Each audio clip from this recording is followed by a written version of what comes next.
నమస్కారం public vision news కి స్వాగతం నా పేరు రాజు ముందుగా హెడ్లైన్స్ చూద్దాం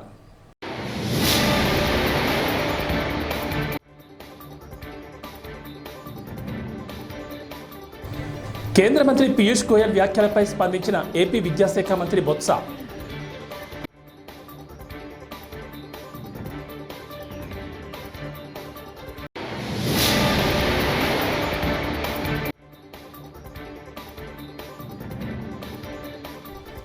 పిఠాపురంలో పవన్ను ఓడించేందుకు అనేక ప్రయత్నాలు జరుగుతున్నాయన్న నాగబాబు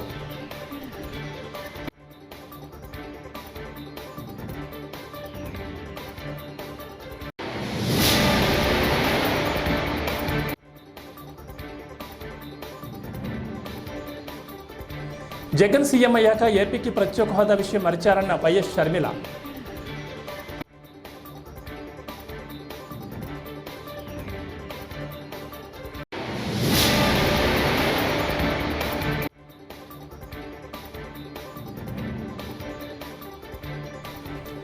కూటమి ప్రభుత్వ అధికారంలోకి రాగానే మద్యం దుకాణాల సంఖ్య తగ్గిస్తామని నారా లోకేష్ హామీ.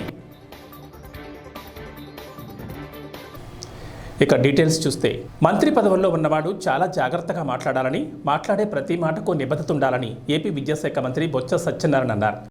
ఏపీ పరిస్థితులపై కేంద్ర మంత్రి పీయూష్ గోయల్ చేసిన వ్యాఖ్యలను శుక్రవారం మీడియా ముఖంగా మంత్రి బొత్స ఖండించారు. కేంద్ర మంత్రి వ్యాఖ్యలు సరికాదు, పీయూష్ గోయల్ ఏది పడితే అది మాట్లాడుతున్నారు. విద్యాశాఖపై వస్తున్న కథనాలు నిరూపించాలి, నిజం లేదు కనుకే తప్పుడు కథనాలు ప్రచారం చేస్తున్నారని బొత్స కౌంటర్ ఇచ్చారు. ఒప్పందం కూడా జరిగింది, అగ్రిమెంట్ కూడా సైన్ చేశారు. 2014 నుంచి 19 వరకు గోయల్ గారు ఎవరు ముఖ్యమంత్రి రాష్ట్రానికి చెప్పండి? చేతకాని దద్దమ్మలు ముఖ్యమంత్రిగా మీరు కుటుంబంలో ఉండి మీరందరూ ఉండి మామయ్య ఎంత రాస్తారంటే అలాగా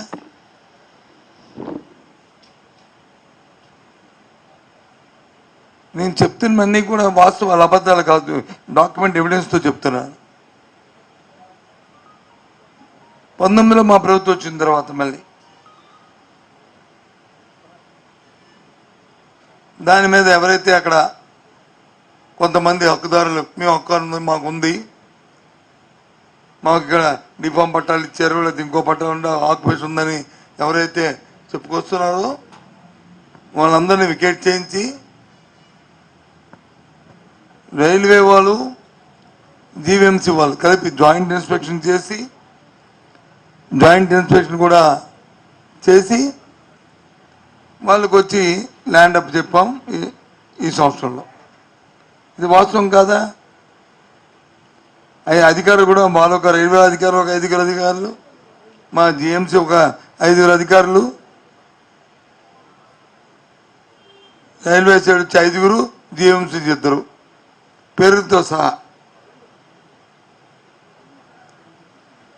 ఇంకో దానికి ఇచ్చిన జిఎంసీ కమిషనరు ఇక్కడ డిఆర్ఎంకి వచ్చి హ్యాండ్ ఓవర్ చేసుకుని ఇచ్చిన లెటరు, ఇవన్నీ మీకు షేర్ చేస్తాను, మీరు చూసుకోండి. ఎందుకు ఇంత పచ్చి అబద్ధాలు? ఆడలేక మా మధ్యలో వచ్చి బాగా వాయించలేదు, బ్రహ్మాండంగా ఆడేదని నేను చెప్పడానికి ఆ రోజు రైల్వే మంత్రి కదా, మీ కూటమిలోనే కదా 14లో వచ్చారు. సేమ్ కూటమి 14లో కూడా కూటమే కదా, మరి అప్పుడు నీ కూటమిలో ఉన్న ముఖ్యమంత్రి కదా చంద్రబాబు నాయుడు. ఎందుకు నువ్వు రైల్వే మంత్రిగా చేయలేకపోవు? ఎందుకు మళ్ళీ వచ్చి ఈరోజు వచ్చి పెద్ద కబుర్లు పెద్ద మాటలు దేనికోసం? నిజంగా నీకు రాష్ట్రం మీద అభిమానం ఉంటే, మీకు ఈ ప్రజల పట్ల మక్కువ ఉంటే ఈ ప్రాంతం అభివృద్ధి. పిఠాపురంలో పవన్ కళ్యాణ్ ఓడించాలని మిథున్ రెడ్డి, దాడిశెట్టి రాజా మరికొందరు వ్యక్తులు ఇక్కడ కొందరిని ఉంచి ప్రయత్నాలు సాగిస్తున్నారని జనసేన పార్టీ రాష్ట్ర ప్రధాన కార్యదర్శి నాగబాబు పేర్కొన్నారు. స్థానికుల నుంచి కొత్తగా తమకు అందిన సమాచారం ప్రకారం పిఠాపురంలో మిథున్ రెడ్డి వల్ల కూడా కావడం లేదని, అందుకే కడప నుంచి కొందరు రౌడీలను, గోండాలను పిఠాపురం పంపించినట్లు తెలిసిందని నాగబాబు వెల్లడించారు. మీరు ఎంతమంది వస్తారో రండి, ఇక్కడ మేము సిద్ధంగా ఉన్నాం, మా పిఠాపురం ప్రజలు సిద్ధంగా ఉన్నారని సమరోత్సాహం ప్రదర్శించారు. మీ ఇంటికి మా ఇల్లు ఎంత దూరం ఉందో మా ఇంటికి మీ ఇల్లు కూడా అంతే దూరం ఉంటుందన్న విషయాన్ని అవతలి వారు గుర్తించుకోవాలని నాగబాబు స్పష్టం చేశారు. వైసీపీ ప్రభుత్వం ఆఖరి కూలి పని చేసుకుని ఆ పూటకి ఫ్యామిలీని గడుపుకునే వాడితో సహా అన్యాయం చేసింది అన్ని రకాలుగా. చాలా మంది కాంట్రాక్టర్స్ కి 70-80 వేల కోట్ల రూపాయలు ఈ ప్రభుత్వం బాకీ పడింది. ఇది పెద్ద పెద్ద కాంట్రాక్టర్స్, వాళ్ళలో రెడ్లు కూడా ఉన్నారు. చాలా మంది కాంట్రాక్టర్స్ సూసైడ్ చేసి చచ్చిపోయారు. 3 రూపాయలకి 4 రూపాయలకి 2 రూపాయలకి ఇంట్రెస్ట్ తీసుకొచ్చి ప్రాఫిట్ రాకపోగా అసలు కూడా రాక ఎదురు డబ్బులు కట్టలేక ఆస్తులు అమ్ముకొని రోడ్లు పాలైపోయిన ఉన్నారు, ఆత్మహత్యలు చేసుకున్నాడు. ఇదివరకు ఇసుక చాలా తక్కువ కాస్ట్ వచ్చింది, సామాన్యుడికి ఇసుక అందకుండా చేశారు. వేల లక్షల కోట్ల రూపాయలు అవినీతి జరిగింది ఈ వైసీపీ జగన్మోహన్ రెడ్డి హయాంలో. ఒక్క వ్యవస్థ సరిగా లేదు. ప్రజల్లో ఇంకొక 2 సంవత్సరాలు కనుక ఇలా ఉంటే అసలు ఏ రాజకీయ ప్రభుత్వం పార్టీ అక్కర్లా, ప్రజలే లేచెల్లి కర్రలు కత్తులు తీసుకొని కనపడిన నాయకుడు కనపడినట్టుగానే ఏదైనా చేసేస్తారు. అలాంటి పరిస్థితులు రాబోతున్నాయి. శ్రీలంకలో ఇలాంటి పరిస్థితి వచ్చింది. ఈ జగన్మోహన్ రెడ్డి ప్రభుత్వం కనుక ఇంకొక 2 ఏళ్ళు ఉండుంటే అదే పరిస్థితి వచ్చేది. లక్కీగా అతని అదృష్టం ఏంటంటే ఎలక్షన్స్ రావడం. ఇంకొక 2 ఏళ్ల తర్వాత కనుక ఎలక్షన్స్ పెరిగి ఉంటే ఇలాంటి పరిస్థితి ఎదుర్కోవాల్సి వచ్చేది. సో మనందరి అదృష్టం కూటమి ప్రభుత్వం పవన్ కళ్యాణ్ గారు కూటమిని ఏర్పాటు చేయడం, జనసేన, టీడీపీ, బీజేపీని ఒక కలిసికట్టుగా ముందుకెళ్లి ఇలాంటి నీచమైన ప్రభుత్వాన్ని, ఇలాంటి నీచమైనటువంటి ప్రభుత్వాధినేతని గద్దె దించడానికి ముందుకెళ్తున్నాం. వీడు పెట్టినటువంటి ఈ వైసీపీ ప్రభుత్వం వాడు పెట్టినటువంటి బొక్కలకి ఆ బొక్కలను ఫస్ట్ పూడ్చడానికి చాలా టైం పడుతుంది. రేపు రాబోతుంది కూటమి ప్రభుత్వం 100% వచ్చి తీరుతుంది. అది కూటమి ప్రభుత్వం అధికారంలోకి రాగానే మద్యం దుకాణాల సంఖ్య తగ్గిస్తామని నారా లోకేష్ మహిళలకు హామీ ఇచ్చారు. నకిలీ మద్యం వల్ల లక్షల సంఖ్యలో ప్రజలు అనారోగ్యం బారిన పడుతున్నారని, కుటుంబాలు రోడ్డున పడుతున్నాయని లోకేష్ ఆవేదన వ్యక్తం చేశారు. ఎన్నికల ప్రచారంలో భాగంగా మంగళగిరి మండలం కృష్ణాయపాలెంలో లోకేష్ పర్యటించారు. అధికారంలోకి రాగానే అమరావతి అభివృద్ధి కార్యక్రమాలను కృష్ణాయపాలెం గ్రామం నుంచి ప్రారంభిస్తామని స్పష్టం చేశారు. అమరావతికి పెద్ద సంఖ్యలో సంస్థలు తీసుకొచ్చి ఇక్కడ యువతకు ఉద్యోగాలు కల్పిస్తామని లోకేష్ హామీ ఇచ్చారు. అయిపోతే మట్టి ఖర్చులు కూడా డబ్బులు ఇచ్చాం, బిల్ చేయలేదు. అమ్మా 3 ముక్కల బిల్లకి మొదటి ఓటు వేసిన వ్యక్తి ఎవరో తెలుసా? మన శాసనసభ్యుడు కరకట్ట కమలాసన్ ఆళ్ల రామకృష్ణారెడ్డి గారి తల్లి. ఆయన వేశారు. అమ్మా ఆనాడు అమరావతికి పక్క నియోజకవర్గాల నుంచి కొంతమంది తోలుకొని వస్తుంటే ఇక్కడున్న దళిత రైతులు అడ్డం పడ్డారు. ఆనాడు మీరే తిరుగుబాటు చేశారు. ఇది మాకు సంబంధించిన విషయం, మీరెందుకు పక్క నియోజకవర్గాల నుంచి వచ్చి మమ్మల్ని ఇబ్బంది పెడుతున్నారు? ఆనాడు ఏం చేశారు తల్లి? మాదిగా సోదరులపైన SC ST కేసు పెట్టి సంఖ్యలేసి జైలుకి పంపించారు జగన్మోహన్ రెడ్డి గారు. ఆనాడు మనకు అండగా నిలబడింది మీ లోకేష్ తల్లి. ఆ రైతుల్ని బయటికి తీసుకొచ్చి వాళ్ళకి ఎలాంటి ఇబ్బంది లేకుండా చేసింది తెలుగుదేశం పార్టీ. దయచేసి ఇది మా మాదిగ సోదరులు కూడా గుర్తు పెట్టుకోవాలని ఈ సభాముఖంగా కోరుతున్నా. అమ్మా ఈరోజు ఏ మొహం పెట్టుకుని కరకట్టకు అమ్మలాసిన ఒక చెల్లమ్మని తోడుకుని వచ్చి మన ఓట్లు అడుగుతారు? వాళ్ళు మన నియోజకవర్గం చేసిందేంటి? మన గ్రామంలో అనేక సమస్యలు ఉన్నాయి. నేను యోగలం పాదయాత్ర చేసే వల్ల ఇక్కడ తిరిగా. డ్రైనేజ్ గురించి మీరు చెప్పారు. మన ఇంటి నీరెళ్ళి వేరే ఇంటి ముందర ఆగుతుంది. దానివల్ల పొద్దున్న లేచి వాళ్ళకి మనకి గొడవ. అమ్మా దీనికి శాశ్వతమైన సమస్య పరిష్కారానికి, ఈ సమస్య శాశ్వతంగా పరిష్కరించడానికి భూగర్భ డ్రైనేజ్ చేయాలి. ఆ భూగర్భ డ్రైనేజ్ చేసే బాధ్యత మీ లోకేష్ తీసుకుంటాడని ఈ సభాముఖంగా అందిస్తున్నాం. పక్కనే కృష్ణమ్మ ఉంది. ఆ కృష్ణమ్మ జలాలు తీసుకొచ్చి ఆ నీటిని శుద్ధి చేసి ప్రతి ఇంటికి కుళాయి ద్వారా నీరు కూడా అందించే బాధ్యత మీ లోకేష్ తీసుకుంటారు. అమ్మా మన గ్రామం నుంచి పెనువాకెళ్లే బ్రిడ్జ్ ఉంది. ఇప్పుడు సీఎం జగన్ ఏపీని రాజధాని లేని రాష్ట్రంగా తయారు చేశారని PCC అధ్యక్షురాలు వైఎస్ షర్మిల ధ్వజమెత్తారు. విజయవాడలో ఎన్నికల ప్రచారం నిర్వహించిన షర్మిల జగన్పై తీవ్ర విమర్శలు చేశారు. 5 ఏళ్లుగా ఒక్క పరిశ్రమైనా తీసుకొచ్చారని ప్రశ్నించారు. పరిశ్రమలు లేకపోతే మన పిల్లలకు ఉద్యోగాలు ఎలా వస్తాయన్నారు. ఒక్క ఛాన్స్ అంటూ జగన్ సీఎంఐ రాష్ట్రాన్ని నాశనం చేశారని ఆరోపించారు. మీకు 300 చెరువులున్నాయి. నాగార్జున సాగర్ లెఫ్ట్ బ్యాంక్ నుంచి మీకు నీళ్లు తెచ్చి ఆ చెరువులన్నీ నింపుతా, ఆఖరి ఆయకట్టు వరకు నీళ్ళు ఇస్తానని చెప్పాడంట కదా జగన్మోహన్ రెడ్డి గారు.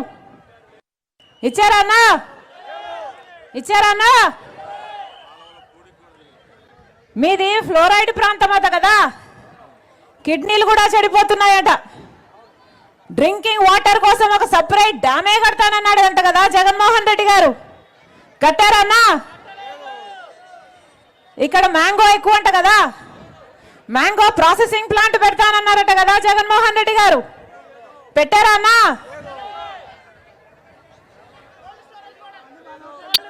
కోల్డ్ స్టోరేజ్ కూడా అన్నారట కదా, పెట్టారా? ఐఐటి పాలిటెక్నిక్ అన్నారట, పెట్టారా? మరి దేనికన్నా జై జగను.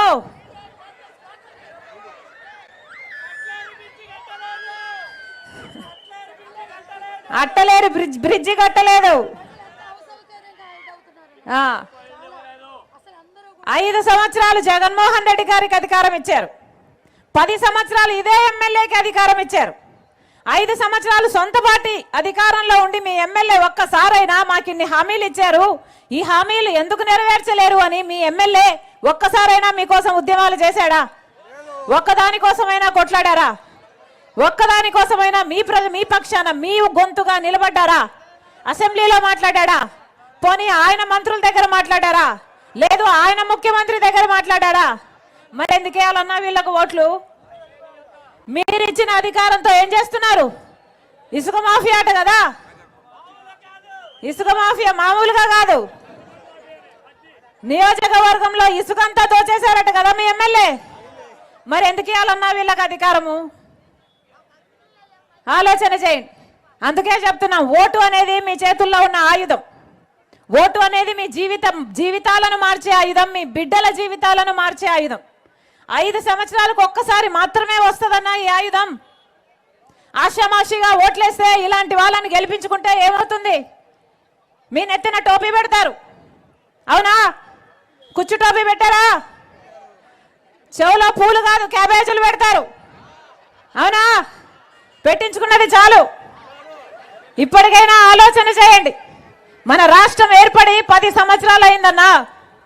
10 సంవత్సరాలలో 5 సంవత్సరాలు చంద్రబాబు గారు ముఖ్యమంత్రి, ఇప్పుడు 5 సంవత్సరాలు జగన్మోహన్ రెడ్డి గారు ముఖ్యమంత్రి.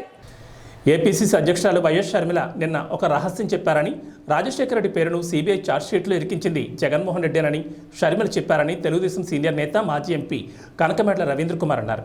ఈ సందర్భంగా శుక్రవారం ఆయన ఢిల్లీలో మీడియాతో మాట్లాడుతూ వివేక హత్య కేసు విచారణ జరగకుండా సీబీఐ అధికారులను బెదిరిస్తున్నారని, సీఎం జగన్ అధికార దుర్వినియోగానికి పాల్పడుతున్నారని ఆరోపించారు. ముద్దాయికి ఎంపీ టికెట్ ఇచ్చారని విమర్శించారు.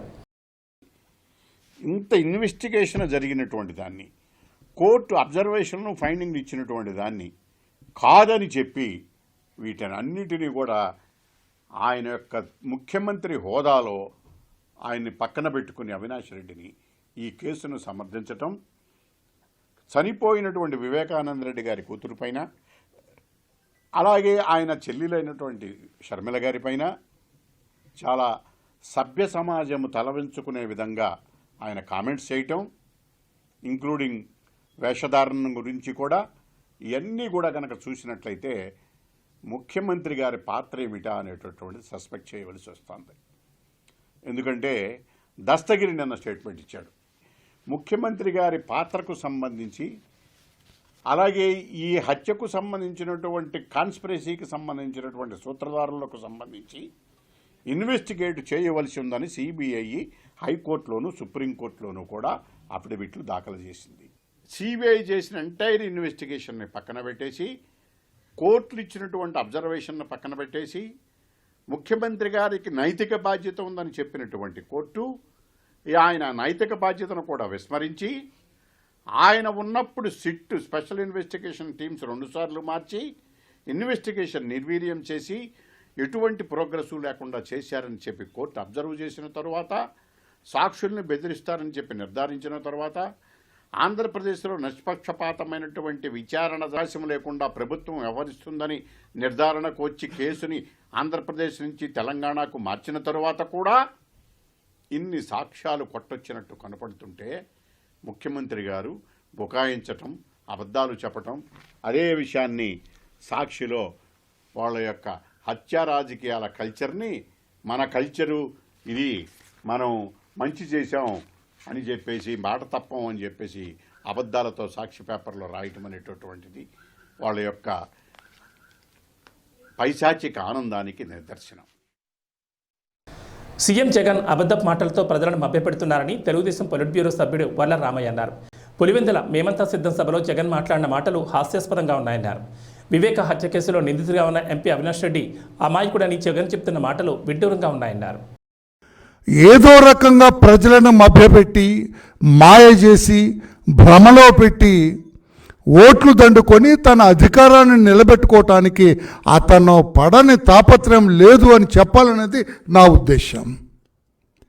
లేకపోతే మీ అందరికీ తెలుసు 13వ తారీఖున, ఈరోజు ఎంత తారీఖు 26, అంటే ఎన్ని రోజులైంది? 13 రోజులైంది. చిన్న దెబ్బ జరిగితే ఆ ప్లాస్టర్ తీట్లా ఎవడో చెప్పాడంట, ఐపాక్ వాడో ఎవడో చెప్పాడంట, పనికిరాని వాడు. ఆ ప్లాస్టర్ ఉంటే నీకేదో పెద్ద గాయమైందని, నీ మీద హత్యాయత్నం జరిగిందని ప్రజలు అనుకుంటారు, నీకు ఓట్లు కుప్పలు పడతాయని చెప్పారట. అందుకు ఆ ప్లాస్టర్ తీట్లా. మీ దుంపదాగా ఇదేమి డ్రామాయా? అసలు అక్కడ హత్యాయత్నమే జరగలేదు, నీ మీద రాయే పడలేదు అంటుంటే నువ్వు ఇంకా ప్లాస్టర్ వేసుకొని తిరగటంలో ఏమైనా ఔచిత్యం ఉందా అని చెప్పి నేను అడుగుతున్నా. సారీ, అంటే ప్రజలు ఎంత అమాయకులు అని చెప్పాలన్నా మీరు? ప్రజల్ని అమాయకులు అనుకుంటున్నారా జగన్మోహన్ రెడ్డి గారు? 13 రోజుల తర్వాత కూడా ఆ ప్లాస్టర్ మీరు ఆ తలకు ఉంచుకొని తిరుగుతున్నారంటే ఏమనుకోవాలి? టీడీపీ నేత సోమిరెడ్డిపై మంత్రి కాకాని గోవర్ధన్ రెడ్డి మండిపడ్డారు. ఎక్కడ మద్యం దొరికినా తనపై బురద జల్లుతున్నారని విమర్శించారు. ఎన్నికల్లో సోమిరెడ్డి ఓటమి ఖరారైందని, అందుకే తనపై ఇష్టం వచ్చినట్టు మాట్లాడుతున్నారని మండిపడ్డారు. సోమిరెడ్డి చెప్పేవని అబద్ధాలేనని అన్నారు. మద్యం ఓ రైస్ మిల్లో దొరికిందని, ఆ రైస్ మిల్ ఓనర్కి తనకి మధ్య సంబంధం ఉందని నిరూపిస్తారని సోమిరెడ్డికి సవాల్ విసిరారు. ఎక్కడో మందు దొరికితే తనకు లింక్ పెడతారని ఆగ్రహం వ్యక్తం చేశారు. కంప్లైంట్ ఇస్తే కలెక్టర్ ఏమని రాశాడు? రిపోర్టు హ్యుమానిటేరియన్ గ్రౌండ్స్లో డబ్బులు ఇచ్చాడంట అని రాశాడు. తప్పు పట్టలేదే, కలెక్టర్ రాశాడు రిపోర్ట్. నా దగ్గర ఉంది, నువ్వు డబ్బులు పంచినటువంటి వీడియో చూపిస్తాను నేను. వీడియో డబ్బులు నేరుగా నీ చేతిలో నుంచి ఇచ్చినటువంటి వీడియో మీడియాలో వచ్చింది. నువ్వు కూడా ఇవ్వలేదని చెప్పలే, హ్యుమానిటేరియన్ గ్రౌండ్స్లో ఇచ్చానని చెప్తే కలెక్టర్ ఏమని రాశాడు రిపోర్టు? హ్యుమానిటేరియన్ గ్రౌండ్స్లో ఇచ్చాడు కాబట్టి క్లోజ్ చేసామని రాశారు. హ్యుమానిటేరియన్ గ్రౌండ్స్లో డబ్బులు ఇవ్వచ్చా? అభ్యర్థిగా ఉండేవాడు నువ్వు డిస్క్వాలిఫై చేయబడలే నేను అందుకే సెంట్రల్ ఎలక్షన్ కమిషన్కి పెట్టా, ఇతను డిస్క్వాలిఫై చేయండి, ఇతనే ఒప్పుకున్న డబ్బులు ఇచ్చినట్టుగానని చెప్పాను. యాక్షన్ తీసుకోలేదు, జిల్లాలో district level district election officer action తీసుకోలేదు. అందుకని సీఈఓకి చీఫ్ కమిషనర్కి ఇద్దరికి పెట్టాను నేను. కాబట్టి హుందాగా ఎన్నికలు చేసేది అలవాటు చేసుకో. ఎన్నికల సమయంలో ఉద్రిక్తతలు రేగొట్టడం, ఏదో ఒకటి తీసుకొచ్చి ఎవరినో ఒకరిని మాట్లాడడం, వాడు రేపు ఏదన్నా మాట్లాడితే దాని ద్వారా నా మీద దాడి జరిగింది, లేకపోతే నా మీద అన్యాయం జరిగింది, నన్ను మాట్లాడారని చెప్పి దాన్ని పెద్ద భూతత్వంలో చూపించుకొని నువ్వు దానివల్ల బ్రతకాలనుకోవడం రాజకీయంగా చనిపోయినటువంటి వాడి. కాబట్టి ఈరోజు ఎన్నికలు వస్తే హుందాగా చేయి, హుందాగా వ్యవహరించు. ఇవన్నీ మర్చిపోయి గోవర్ధన్ రెడ్డిని ముద్దాయి చేయాలి. ఎవడు చేస్తాడు ముద్దాయి? కాబట్టి ప్రభుత్వం వ్యవస్థ ఉంది, వ్యవస్థ విచారణ చేస్తుంది, దాంట్లో ఎక్కడా జోక్యం చేసుకోం. జిల్లా కలెక్టర్ని చెప్పానండి, ఏదన్నా ఒక్క ఫేవర్ ఎలక్షన్ కోడ్ వచ్చిన తర్వాత ఇదిగో నాకు ఈ ఫేవర్ చేయమని. ఎందుకంటే ఇవి నేను మాట్లాడే మాటలు మీడియాతో మాట్లాడాడు ఆన్ రికార్డు ఉండేటువంటివి. రేపు ఏదన్నా వస్తే జిల్లా కలెక్టర్ అనుకోవచ్చు, ఏందబ్బా ఇంత అబద్ధాలు చెప్తాడా గోవర్ధన్ రెడ్డి, సోమిరెడ్డి లాగానే. నువ్వు ఇన్నిసార్లు ఫోన్ చేసి కంప్లైంట్ చేసి ఉంటావు. ఏ రోజైనా నాకు ఫేవర్ చేయమని ఈ జిల్లా కలెక్టర్ని అడిగానా? ఈ జిల్లా ఎస్పీతో అసలు మాట్లాడానా? కొత్తగా వచ్చినటువంటి ఎస్పీతో లేదు, అలవాటు లేదు, ఆనవాయితీ లేదు. కాబట్టి ఏదో నీ ఇష్టం వచ్చినట్టుగా ఏదో వాళ్ళు చేస్తున్నారు వీళ్ళు చేస్తున్నారు అది ఇదని చెప్పి ఏదో ఒక. తిరుమల శ్రీవారిని భారత ఉపరాష్ట్రపతి జగదీప్ ధన్కర్ శుక్రవారం కుటుంబ సభ్యులతో కలిసి దర్శించుకున్నారు. శ్రీవారి ఆలయ మహద్వారం వద్దకు చేరుకున్న ఉపరాష్ట్రపతి కుటుంబ సభ్యులకు ఈవో ధర్మారెడ్డి ఆలయ మర్యాదలతో స్వాగతం పలికారు. స్వామివారి దర్శనానంతరం ఉపరాష్ట్రపతి కుటుంబ సభ్యులకు వేద పండితులు ఆశీర్వచనం అందించగా టీటీడీ ఈవో తీర్థప్రసాదాలు అందజేశారు.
ఎన్డీఏ కూటమికి ఎంఆర్పీఎస్ వ్యవస్థాపక అధ్యక్షులు మందకృష్ణ మాదిగ మద్దతు ఇవ్వడం శుభపరిణామని రాజమండ్రి సిటీ అసెంబ్లీ నియోజకవర్గ కూటమి అభ్యర్థి ఆదిరెడ్డి శ్రీనివాస్ పేర్కొన్నారు.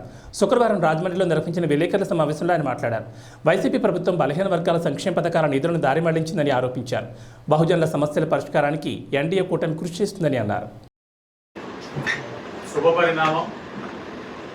మందకృష్ణ మాదిగ గారు అన్నగారు ఎన్డీఏ కూటమికి మద్దతు ఇవ్వడం, అలాగే అన్న చెప్పినట్లుగా రేపు ఎన్డీఏ కూటమి అధికారంలోకి వచ్చిన తర్వాత ఆ వర్గీకరణ పైన కానివ్వండి, సంక్షేమ కార్యక్రమాలు కానివ్వండి, ఎస్సీ కార్పొరేషన్ నిధుల చట్టబద్ధత కానివ్వండి, అనేకమైన అంశాలు ఉన్నాయి. ఈ ప్రభుత్వం బలహీన వర్గాల యొక్క సంక్షేమ కార్యక్రమాలన్నింటినీ కూడా తూట్లు పొడిచి దారి మళ్లించే పరిస్థితి చూస్తున్నాం. ఆ బహుజనులందరి యొక్క సమస్యలపై కూడా న్యాయం జరిగేందుకు ఎన్డీఏ కూటమి తప్పకుండా వారికి సహకరిస్తుందని, అలాగే ఎంఆర్పీఎస్ నాయకులందరూ కూడా ఈ ఎన్డీఏ కూటమి గెలుపు కోసం ఒక కార్యాచరణతో నియోజకవర్గంలో తిరుగుతూ తెలుగుదేశం, బీజేపీ, జనసేనలో ఉన్న ఎంఆర్పీఎస్ నాయకులు కాకుండా వాళ్ళలో ఉన్న మాదిగ సోదరులు సోదరిమణులు అందరినీ కూడా ఒక కూటమి కింద వీళ్ళందరితోటి ఒక కార్యాచరణ కూడా ముందుకు తీసుకెళ్తామని కూడా ఈ సందర్భంగా తెలియజేస్తూ మరొకసారి మందకృష్ణ మాదిగ గారికి అభినందనలు తెలియజేస్తూ వారికి, వారి యొక్క సోదరులకి, ఏదైతే వారి ఎంఆర్పీఎస్ సోదరులందరికీ కూడా ధన్యవాదాలు. వైసీపీ ఎమ్మెల్యే మాజీ మంత్రి కొడాలి నాని నామినేషన్పై వివాదం ఏర్పడింది. అఫిడవిట్లో తప్పుడు సమాచారం అందించారని రిటర్నింగ్ అధికారికి టీడీపీ నేతలు ఫిర్యాదు చేశారు. మున్సిపల్ కార్యాలయాన్ని కొడాలి నాని క్యాంపు కార్యాలయంగా వినియోగించినట్లు ఫిర్యాదులు పేర్కొన్నారు. భవనాన్ని అద్దెకిచ్చినట్లు మున్సిపల్ అధికారులు పేర్కొన్న పత్రాలను ఫిర్యాదుకు జత చేశారు. ఏ ప్రభుత్వ కార్యాలయాన్ని కూడా తాను వినియోగించలేదని అఫిడవిట్లో నాని పేర్కొన్నారని చెప్పారు. అఫిడవిట్లో తప్పుడు సమాచారం ఇచ్చిన నాని నామినేషన్ను తిరస్కరించాలని కోరారు. ఈ నేపథ్యంలో నాని నామినేషన్పై రిటర్నింగ్ అధికారి ఎలాంటి నిర్ణయం తీసుకుంటారనే దానిపై ఉత్కంఠ నెలకొంది. ముఖ్యంగా ఈ రోజున 5 సంవత్సరాలు మున్సిపల్ కమిషన్ లో పాత పార్టీ ఏదైతే పార్టీ ఆఫీస్ వాడుకున్నారో దాన్ని హ్యాండ్ అవుట్ చేసి చూపించారు. కానీ ఎలక్షన్ అఫిడవిట్ లో మాత్రం పేజ్ నెంబర్ 17 లో గవర్నమెంట్ అకామిడేషన్ లో నీళ్ళు చూపించారు. గవర్నమెంట్ అకామిడేషన్ లో నిలుచు ఇచ్చారు. ఇది ఒక్క కారణం చాలు కొడాలి వెంకటేశ్వరరావు ఎలక్షన్ డిస్క్వాలిఫై అవడానికి. ఒక్క కారణం చాలు డిస్క్వాలిఫై అవడానికి. దీన్ని గవర్నమెంట్ మున్సిపల్ కమిషనర్ వారు ధృవీకరించిన పత్రం. మున్సిపల్ కమిషనర్ ధృవీకరించిన పత్రం. 5 చాలా ఇంపార్టెంట్. 5 సంవత్సరాలు అక్కడ కొడాలి వెంకటేశ్వర దగ్గర పాలేరుగా ఉండే వ్యక్తి ఎన్ని రాచలీలలు చేశారు మీ అందరికీ తెలుసు. ఇక్కడ ఉండే వాళ్ళకి 5 సంవత్సరాలు దీన్ని ఇట్లా వాడుకొని ఎలక్షన్ అఫిడవిట్లో నో అని రాశారు. ఎస్ అని రాయాలి. అక్కడ ఎస్ అని రాయాలి.